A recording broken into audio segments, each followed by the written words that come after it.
All right, so we're starting this off with the journal. Don't forget to copy this entry from my journal section to yours and put it in your list so you have all your other ones in there plus this one in there so you can get the grade on this. If you're having problems syncing in OneNote, here's the instructions over here to reset or sync because your journal entries are not being updated or your notes are not in there. You need to make sure and close OneNote notebook by right-clicking on your journal name. Then you go to Office 365, open the notebook in Office 365, and then in Office 365 click on Open in OneNote, and that will restart the app. Alright, so your journal entry, you should have this done right now. If you don't, pause the video so that you can do this. But here's the answer. We want the point slope form of an equation that passes through the point 5, negative 5 with the slope of m equals negative 2. Again, point slope form is y minus y1 equals m times x minus x1. So this is y minus negative 5, this one, equals 2 times x minus 5. Simplify that y minus negative 5 to y plus 5. And there you have it. Okay, the equation below in slope-intercept form, your favorite fractions. So again, if you haven't done this, pause it, do it, and then look at the answer. So this is y minus 3 equals 8/9 x plus 16. And how did I get that? That times that times that. 8/9 times 18. It's the same thing as 18 over 1, but I'm going to make the math a little easier for me by dividing by 9 and getting 2. Dividing by 9 and getting 1. And divide by 9 up here and get 2, so this will be 16 over 1. Then all that's left to do, because we want slope-intercept form, y equals mx plus b. So we add 3 to both sides. Y equals 8/9 plus 19. And there you go. Alright, we're going to switch to the lesson notes. You should have the copy of the lesson notes, the fill-in-the-blank ones that look like my lesson, ready to go. So they look like this. The objectives of this one today is to write an equation of a line that passes through a given point parallel and perpendicular. So parallel line, and then write an equation of a line that passes through a given point perpendicular to a given line. Parallel lines in the same plane is where they always are. That just means like on a piece of paper, and they never cross. Perpendicular lines, on the other hand, are in the same plane but cross at right angles. In other words, they intersect. So we're going to find the slope of the lines below. The slope of line A, the red one, is 1/3 x plus 2. Slope is the number in front of the x, so it's 1/3. The slope of line B, we have to do a little work with. So this is 2x minus 6y equals negative 5. Subtract 2x from both sides. Negative 6y equals negative 2x minus 5. Then we divide by negative 6 every single term. And this is now y equals 1/3 x plus 5 6. Darn, fractions showed up again, but you know what? We just want the slope. So the slope of that one is also 1/3. The slope of line C, now you could have counted on the graph, but I want you to know how to do this with the equations too. So we're going to do this one with the equations. 3x plus y equals 12. Subtract 3x from both sides. You end up with y equals negative 3x plus 12. So this one has a slope of negative 3. Right, so what do we notice about the slopes of lines A and B? Would you look at that? They're the same. So what conclusion do you think we can draw from this? These two lines are parallel to each other, right? So parallel lines have the same slope. That's one of our keys for this lesson. What do you notice about the slopes of A and C? So slope A was 1/3. Slope of C was -3, which is -3/1. Do you see how those flip over? So the blue line is actually perpendicular to the green line and the red line. So these are called negative reciprocals. So the slopes are flipped.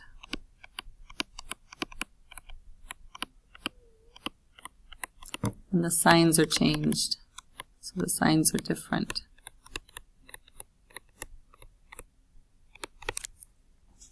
So perpendicular lines, what we can say about them is this is called a negative reciprocal.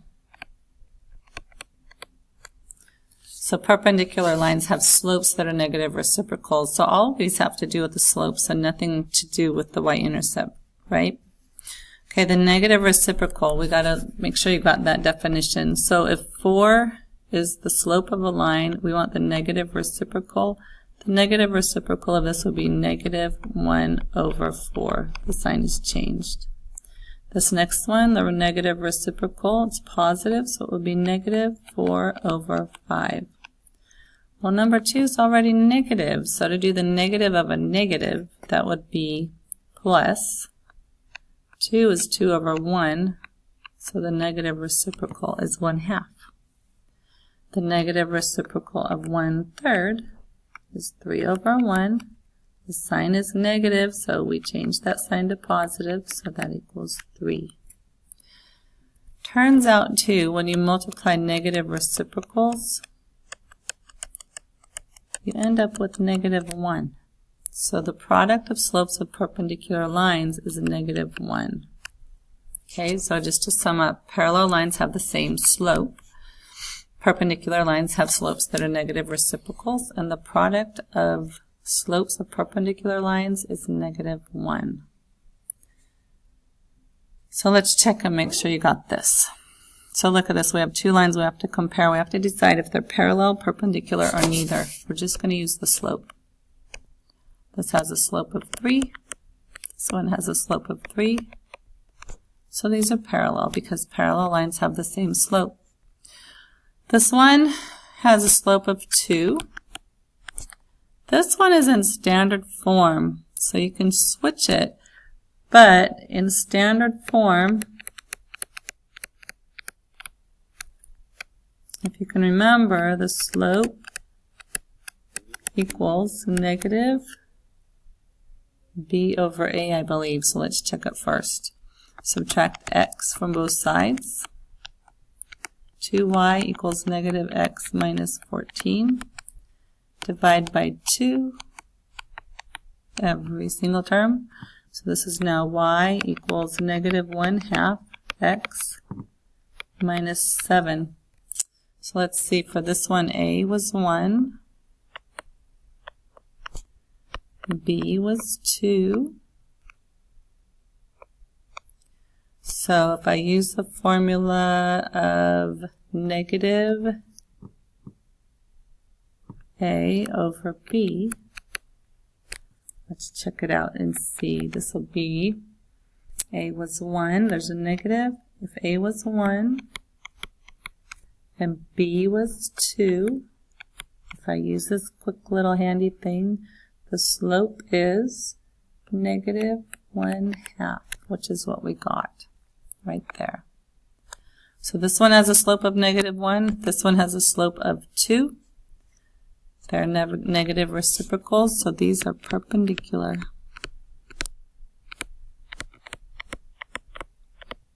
Okay, use this short little goofy thing if you want, but if you just turn it into y equals, you'll do okay. So these are perpendicular. All right, example 5. We're going to write an equation in slope-intercept form for the line that passes through 4, 2 and is parallel to the graph of y equals 1/2 x minus 7. Oh my goodness. So first thing you do is you look at the original line. The original line is right there. The original equation is y equals 1/2 x minus 7. The original slope of this original line is 1/2. The y-intercept is -7. We don't really care about that for what we're doing. But in case you need to know, that's what it is. Okay, so we need to find a new slope that's parallel. There's your key right there. Okay, so if it's parallel, then the new slope is going to be exactly the same. But it has to go through this new point, which is 4, -2. So the new equation for this will be y minus -2, that's y1, equals 1/2 times x minus 4. And we want it in slope-intercept form, so we'll have to do a little bit of work here. Y plus 2 equals 1/2 x minus 2, because I multiplied both of those. So now if I subtract 2 from both sides, I end up with y equals 1/2 x minus 4. Okay, same slope as the other one. These are parallel. We did it. So you start with the original equation, find the original slope. Then for the new equation, you're going to go through the new point with a slope of 1/2 because it's parallel to the others. And then you use point slope formula. So you can either pause the video and try this one, or you can wait for me because it has a little bit of a trick with it. It's not very hard, but look at this one. Parallel to x equals 5. Is this Hoy or is this Vux? This is Vux. V-U-X. Vertical line, undefined slope, x equals. Okay, so if I just draw a picture of this, if x equals 5, it's an undefined slope. So x equals 5 looks like that. Okay, so if I want a line that's parallel to this and through 3, 0, it's got to be x equals 3. Same undefined slope, both of them. Right, example 7. Now I want the equation of a line that's perpendicular. The original equation is y equals 3x plus 2. The original slope is 3. The y-intercept, we don't care about for this. We want it to go through a new point of 6, 5. We want the new slope to be, now here's the trick, because this is perpendicular, the new slope needs to be -1/3. So the new equation of this is y minus y1, 5, equals 1/3 times x minus 6. So y minus 5 equals 1/3 x minus 2, because I multiplied. Add 5. Y equals 1/3 x plus 3. Okay, but I missed one thing. The new slope is a -1/3. So you put the negative right there, and there would be the answer. This next one talks about an equation of a line in a slope-intercept form that's through 5, 2 and perpendicular to y equals 2. This is the Hoy part of Hoy-Vux. Horizontal line, 0 slope, y equals -2, and you want a line that's perpendicular. So think about where this is. Y equals -2 is right here. Okay, so if it's going to be perpendicular to it, it's going to be a slope that's undefined, which is an x equal one, because that's the Vux part, and it has to go through the point 5, 2. 5, right there about. Okay, so that said Now, if we need to find the equation, it has to be x equals. This is continued on part 2.